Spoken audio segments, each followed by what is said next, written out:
शिव कथा कह रही है। धनेश्वर अपशब्द कहता, ताने देता, शरीर बेकार हो गया, किसी काम का नहीं। किसी पर एक उंगली जब हम उठाते हैं तो ये 3 उंगली हमारी ओर जाती है। ये बात हम पहले भी कहे।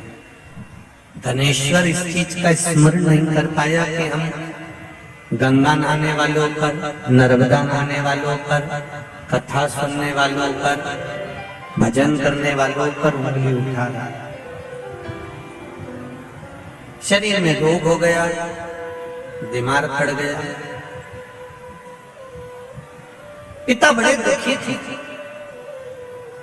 धनेश्वर के पिता ने ये विचार करा कि आखिर इसका उद्धार कैसे होगा।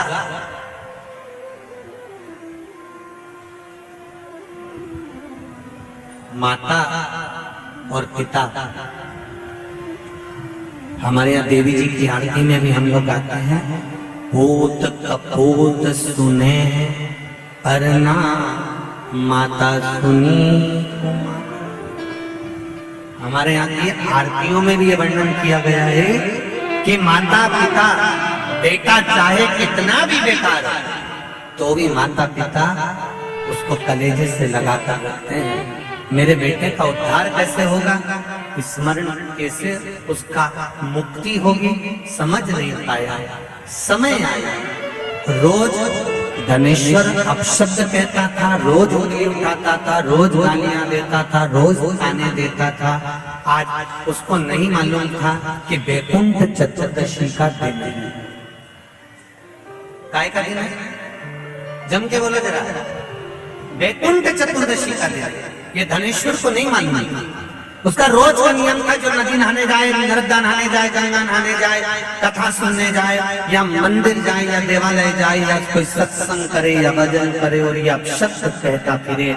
तो धनेश्वर आज फिर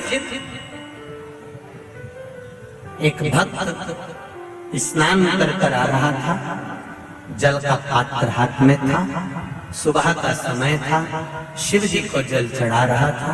शिवालय में जल चढ़ाते चढ़ाते धनेश्वर ने आज कुछ कहा नहीं है, आज कुछ नहीं कहा। और धनेश्वर ने उस जल चढ़ाने वाले का सुबह के समय पर केवल जल चढ़ाते समय मुख देख लिया। और मुख देखा, धनेश्वर चला। स्कंद पुराण कहती है धनेश्वर जब चला आगे खड्डे में जाकर गिर गया, गिरा, प्राण छूट गए।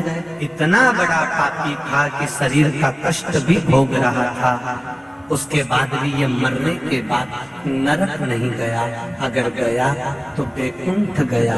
कारण केवल इतना सा था कि जिस दिन इसने जल चढ़ाने वाले का दर्शन करा था वो वैकुंठ चतुर्दशी का दिन था, और वैकुंठ चतुर्दशी के दिन का दर्शन करा। इसलिए सुन लो, जितने लोग आस्था पर कथा सुन रहे हैं, जितने फेसबुक पर सुन रहे हैं, और जितने लोग भीकण गांव की पावन धरा पर सुन रहे हैं, आपने 7 दिन की कथा सुनी के लिए सुनी, पर कल 6 तारीख हरिहर मिलन का दिन, वैकुंठ चतुर्दशी का दिन। अगर कथा तक पहुंच जाओ तो अच्छी बात, टीवी के सामने भी बैठ गए तो अच्छी बात, मोबाइल के सम्मुख में भी सुन ली तो बहुत अच्छी बात। पर जो भीकन गांव तक भी नहीं पहुंचा तो कम से कम कोई गांव का व्यक्ति अगर कथा सुनकर निकल कर जाए तो इसका केवल दीदार कर लेना, दर्शन कर लेना, उतने में वैकुंठ का मार्ग खुला। और धनेश्वर ने पूछा, मैंने कौन सा पुण्य करा था जो मुझे वैकुंठ का द्वार खुला मिला? चित्रगुप्त महाराज ने कहा, धनेश्वर ब्राह्मण, तुमने पाप तो इतना करा था कि तुमको नरक भोगना था। केवल वैकुंठ चतुर्दशी के दिन स्नान कर आ रहे व्यक्ति का, शिवजी पे जल चढ़ाते हुए आ रहे व्यक्ति का मुख का दर्शन कर लिया था। इसलिए वैकुंठ चतुर्दशी हरिहर मिलन का दिन है। वैकुंठ चतुर्दशी के दिन भगवान विष्णु और भगवान शंकर, इन दोनों का गुणगान होना चाहिए, दोनों का भजन। दोनों का मंत्र जाप करना चाहिए, दोनों का स्मरण।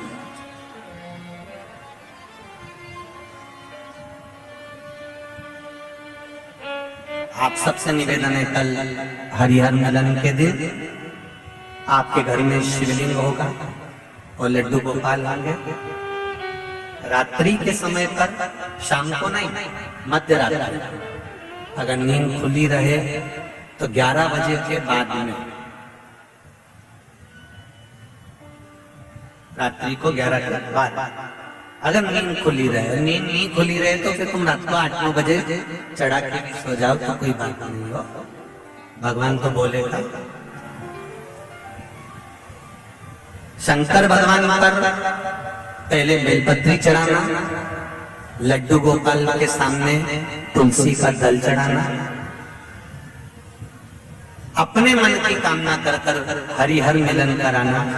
थोड़ी देर तक या तो सवेरे के समय ही चढ़ा दो, दिन भर चढ़े रहने दो, रात्रि के समय पर जब फ्री हो जाओ तब घी का दिया लगाकर बेलपत्री उठाना, वो उठाकर भगवान शालिग्राम जी पर या लड्डू गोपाल पर या मेरे कृष्ण पर या नारायण पर या भगवान विष्णु पर, जो भी तुम्हारे यहाँ मूर्ति हो लड्डू गोपाल की आदि की, उन पे चढ़ा देना और भगवान की तुलसी उठाकर अपनी कामना कर कर मेरे देवाधिदेव महादेव के शिवलिंग पर चढ़ा देना।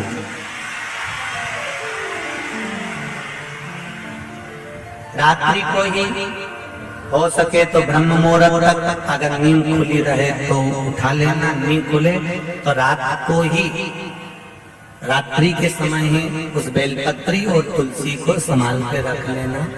वही बेलपत्री तुलसी विद्या के लिए, और जो बच्चा माइंड से तकलीफ में रहता है, जो बच्चा पलंग पर गंदगी करता हो या जिसका विवेक बुद्धि स्थिर नहीं रहती हो, उसके लिए ये बेलपत्री और तुलसा हमेशा कार्य आती है।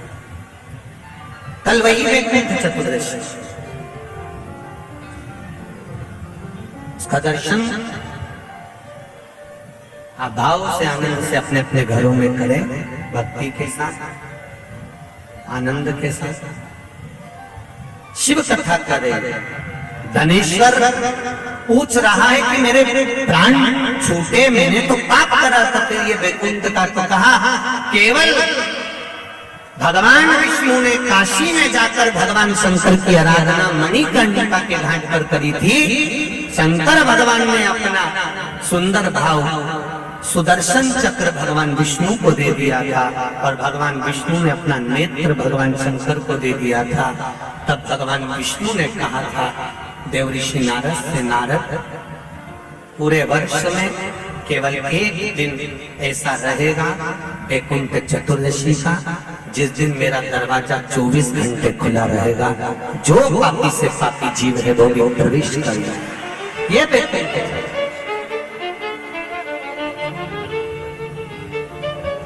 प्रयास करो, कल शिव जी के मंदिर में जाकर एक लोटा जल अवश्य चढ़ा, भगवान नारायण का स्मरण करें, राम नाम, कृष्ण नाम, शिव नाम, भगवान की भक्ति का भजन कीर्तन करें। धनेश